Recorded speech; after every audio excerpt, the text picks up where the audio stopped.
Introduction to Hamlet by William Shakespeare. So here's a character rundown.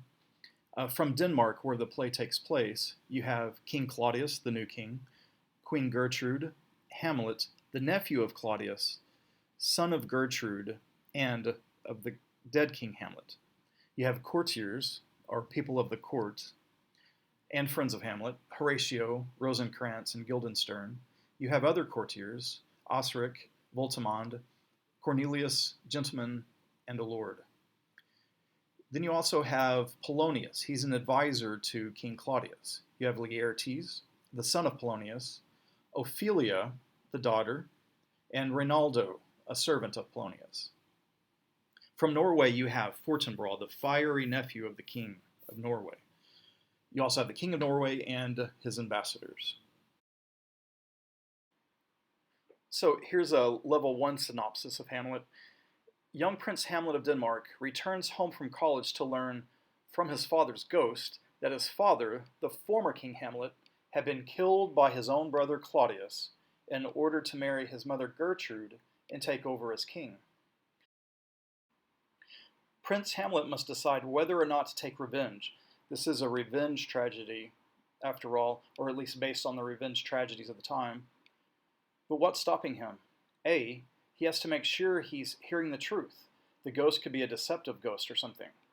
B, he sure loves his mom, perhaps a little too much, and he can't decide whether or not to implicate her or blame her. He's so full of existential angst, he considers whether it's really worth it or not. Is anything worth it, after all? Maybe he should just go and kill himself, he considers. And a level 2 synopsis.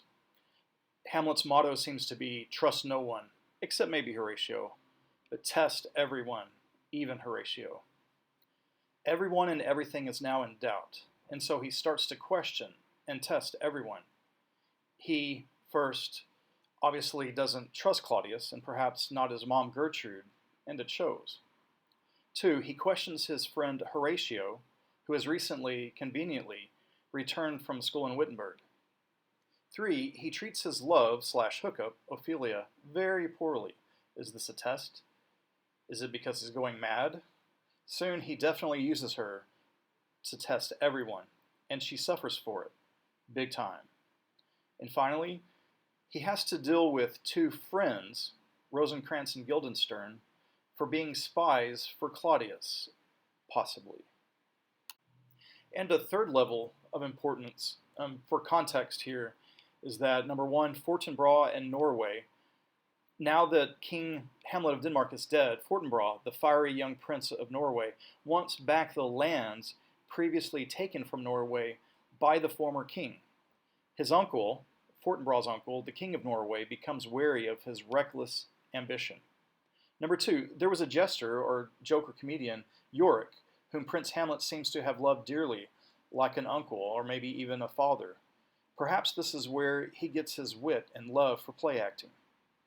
And then 3, this traveling group of actors that Hamlet is fond of, who will create a play within our play.